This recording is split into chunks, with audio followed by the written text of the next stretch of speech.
সম্মানিত দর্শক আসসালামু আলাইকুম। আশা করছি সবাই ভালো আছেন। আলহামদুলিল্লাহ আমিও ভালো আছি। দীর্ঘ অনেক দিন পরে ক্যামেরার সামনে মেশিন নিয়ে আর কোনো প্রতারণা হবে না ইনশাআল্লাহ। প্রিয় দর্শক, আপনারা যারা আমার নিয়মিত ভিডিও দেখেন তারা জানেন আমার ছোটোখাটো একটা বাণিজ্যিক খামার আছে। বাণিজ্যিক খামারের সিস্টেম হচ্ছে প্রতি মাসে সেখান থেকে আপনার বাচ্চা বের হতে হবে, প্রতি মাসে এখান থেকে প্রফিট বের করতে হবে। এটাই হচ্ছে বাণিজ্যিক খামারের সিস্টেম। তা আমি যেহেতু দীর্ঘ প্রায় 3 বছর হয়ে পড়ছে আমার এই ইউটিউবে ভিডিও দিচ্ছি, তা আমার ভিডিওগুলো কারা দেখে? যারা খামারি। তো খামারির তারাই আমার ভিডিওগুলো দেখে। যেহেতু আমার ইউটিউব চ্যানেলে আমি আমার নাম্বারটা দিয়ে দিছি, তো অনেক মানুষের সাথে এই পর্যন্ত আমার কথা হয়েছে। তাদের যেই সমস্যাটা সেটা হচ্ছে খামার করতে তাদের ঝামেলা মনে হচ্ছে। কেন ঝামেলা হয়? কারণ একটা রোগের চিকিৎসা দিলে কিছুদিন পরে আরেকটা রোগ শুরু হয়। তো এই যে একটা ঝামেলা, এই ঝামেলার কারণে তারা কিছুদিন পর সার্ভাইভ করতে পারে না, পরে খামার বন্ধ করে দেয়। প্রিয় দর্শক, তারাই তখন বলে যে লস খাচ্ছে। প্রিয় দর্শক, এই কাহিনীগুলো মূলত হয় হচ্ছে মেশিন থেকে আপনি যে বাচ্চাটা বের হন, যদি মেশিন সঠিক না হয়, সেখান থেকে আপনি যদি 100 থেকে মাত্র 60টা 50টা ডিম বাচ্চা ফুটে, তো সেখানে তো আপনি প্রথমেই লস খাইলেন। সেই সাথে প্রিয় দর্শক, আপনারা যখন বাচ্চাটা বের করেন সে বাচ্চাটা হয় প্যারালাইজড, পা চিকুন আসে। এই বাচ্চা যখন বোর্ডিং করেন একটার পর একটা রোগবালাই সৃষ্টি হয়, যার কারণে আপনাদের কি হয়, ওই একটা রোগ সৃষ্টি হয়, চিকিৎসা দেন, কিছুদিন ভালো থাকে, আবার আরেকটা সৃষ্টি হয়। তো এই যে একটা ঝামেলা, এই ঝামেলার কারণে নতুন যে খামারিরা আসে এই সেক্টরে, তারা কি করে বলে এটা খুবই ঝামেলার কাজ, এখানে কোনো লাভ নাই, লস। তো তারা কি করে, না শিখে এই খামারটা বন্ধ করে দেয়, তারাই লস খাচ্ছে। প্রিয় দর্শক, সামনে যে মেশিনগুলো দেখছেন এগুলো হচ্ছে ককশিট বডির মধ্যে সবচেয়ে বড় বডি, আর এটাই হচ্ছে ইনকিউবেটরের জন্য একটা আদর্শ মাপ। আমি দীর্ঘ 5 বছর যাবত এই খামার লাইনে আছি। যেহেতু আমার একটা বাণিজ্যিক খামার, আমার প্রতি মাসে 2 বেশ বাচ্চা বের হয়। তো এই যে এই খামার, এই মেশিনগুলো পরিচালনা করতে করতে আমার এত পরিমাণ অভিজ্ঞতা হয়েছে যে সঠিক বাচ্চাটা বের করা, বাচ্চার পা প্যারালাইজ না হওয়া, বাচ্চার পা চিকুন না আসা, অর্থাৎ মানে ইনকিউবেটর থেকে একটা সঠিক বাচ্চা বের করা, যাতে করে এই বাচ্চার বোর্ডিং করলে, অর্থাৎ মাংসের জন্য করলে ঠিকমতো গ্রোথ আসে, আর ডিমের জন্য করলে ভালো প্রোডাকশন দেয়। প্রিয় দর্শক, এখন থেকে আপনারা আমার কাছে ইনকিউবেটর মেশিনগুলো সারা বাংলাদেশে পাবেন। আর এই ইনকিউবেটর মেশিনগুলো অন্যরা যা দামে বিক্রি করে তার চেয়ে কমে আমার কাছে পাবেন, ভালো কোয়ালিটির মেশিন পাবেন। পাশাপাশি আমি আপনাদেরকে হেল্প করতে পারবো যে এইটুকু, যে অন্তত আমি কিভাবে ডিম দিলে, কিভাবে কি ম্যানেজমেন্ট করলে মেশিন থেকে ভালো বাচ্চাটা আপনারা পাবেন। মেশিন এই মুহূর্তে বাংলাদেশে অনেক জায়গায়, প্রায় শত শত জায়গার মধ্যে ইনকিউবেটর দোকান আছে। তো তাদের কাছ থেকেও আপনারা মেশিন নেবেন টাকা দিয়ে, আমার কাছ থেকেও নিতে পারবেন টাকা দিয়েই।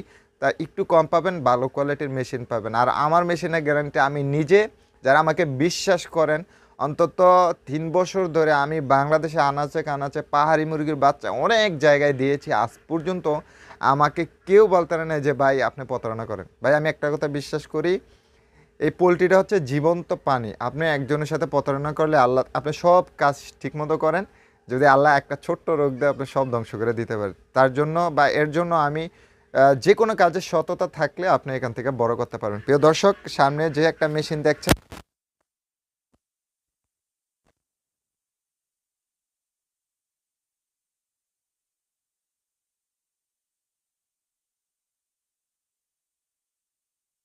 স্পিড ফ্যান থাকে, সাথে একটা 25 ওয়াটের লাইট, এই পাশে একটা হাই স্পিড ফ্যান থাকে, সাথে 25 ওয়াটের লাইট। তো মাঝখানে আমি কন্ট্রোলার সেন্সরটা দিয়ে দিছি, মাঝখানে কন্ট্রোলার একদম সব জায়গায় আপনি সমান। তারপরে এইখানে যেহেতু এরকম ট্রে ঢুকবে, আপনার মোটামুটি 6-7টা ট্রে ঢুকবে, এই কেটে দিলেই হবে। পাশাপাশি এখানে প্রায় 400 ডিমের মতো এই মেশিনটা ধরবে। প্রিয় দর্শক, আমি বলে রাখছি এটা হচ্ছে ককশিট বডির মধ্যে সবচেয়ে বড় বডি, আর এটা হচ্ছে সবচেয়ে মোটা। দেখেন শীতকালে আর্দ্রতা আপনারা উঠাতে পারেন না, এই যে দেখেন দুই পাশে লাইটের দুইটা ছোট ছোট পাত্র দিয়ে দিলি পানির, সুন্দরভাবে আর্দ্রতা উঠে। এটা হচ্ছে একটা একদম আদর্শ মাপ।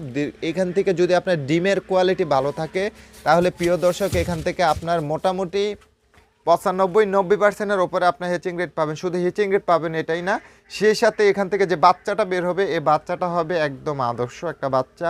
পা মোটা হবে, পা চিকুন হবে না, প্যারালাইজড হবে না। এই বাচ্চা বোর্ডিং করলে বাচ্চার গ্রোথ মাশাআল্লাহ ভালো হবে। প্রিয় দর্শক, একদিক দিয়ে লাইট যখন তাপ দিবেন তখন কি হবে, সামনের যে ডিমগুলা এই ডিমগুলা একটু তাপ বেশি পড়বে, পাশের ডিমগুলাতে কম পড়বে। যে পাশের ডিমগুলাতে যে তাপটা যদি কম পড়ে সেখান থেকে আপনার বাচ্চাটা চিকুন আসে। তো আমি কি করছি, একদম বিজ্ঞানসম্মতভাবে দুই সাইডে দুইটা 25 ওয়াটের লাইট দিয়ে দিছি। এখন শীতকাল মাত্র 25 ওয়াটের দুইটা লাইট দেওয়া থাকে। এই 25 ওয়াটের লাইটটাই খুব সুন্দরভাবে এটাকে 25 25 50 ওয়াট, এটার মধ্যে কোনো আপনার মানে বেশি তাপমাত্রা হয় না, ওভার টেম্পারেচার হয় না। কেন হয় না? মাত্র 25 25 50 ওয়াটের লাইট থাকে। প্রিয় দর্শক, আপনারা যারা আমার কাছ থেকে মেশিন নিতে চান তাহলে আমার কাছ থেকে মেশিন নিতে পারবেন ইনশাল্লাহ। আমি চেষ্টা করবো একদম সর্বোচ্চ ভালো লেভেলের মেশিন আপনাদেরকে দেওয়ার জন্য, কারণ আমি চাই না যে আমার মতো একজন খামারি এই সেক্টরে অনেক স্বপ্ন নিয়ে আসে, তারা এই স্বপ্নটাকে শেষ করে চলে যায়। আমি চাই প্রতিটা মানুষ যেন এই সেক্টরে এসে বুঝে তারা প্রফিট করতে পারে। আমার এটাই চাওয়া পাওয়া। প্রিয় দর্শক, যারা আমার ভিডিও দেখেন অন্তত জানেন যে আমি মানুষটা কেমন। আমি চাই না কারোর সাথে প্রতারণা কোনো করতে। 3 বছর ধরে আমি 5 বছর, প্রথম 2 বছর আমি দেশি মুরগি পালন করেছিলাম, পরে 3 বছর ধরে পাহাড়ি মুরগি অনেক জায়গায় আমি বাচ্চা বিক্রি করেছি। আমাকে আজ পর্যন্ত কেউ বলতে পারেন এই যে ভাই আপনি আমার সাথে প্রতারণা করছেন। প্রিয় দর্শক, আপনাদের আশা এবং বিশ্বাস অর্জন করতে পেরেছি আলহামদুলিল্লাহ। ইন ফিউচারে আমি চাইবো যে আমিও যাতে এই আশাটা, এই বিশ্বাসটা ধরে রাখতে পারি। প্রিয় দর্শক, আজকের ভিডিওটা এই পর্যন্তই। সবাই ভালো থাকবেন, সুস্থ থাকবেন। আল্লাহ হাফেজ।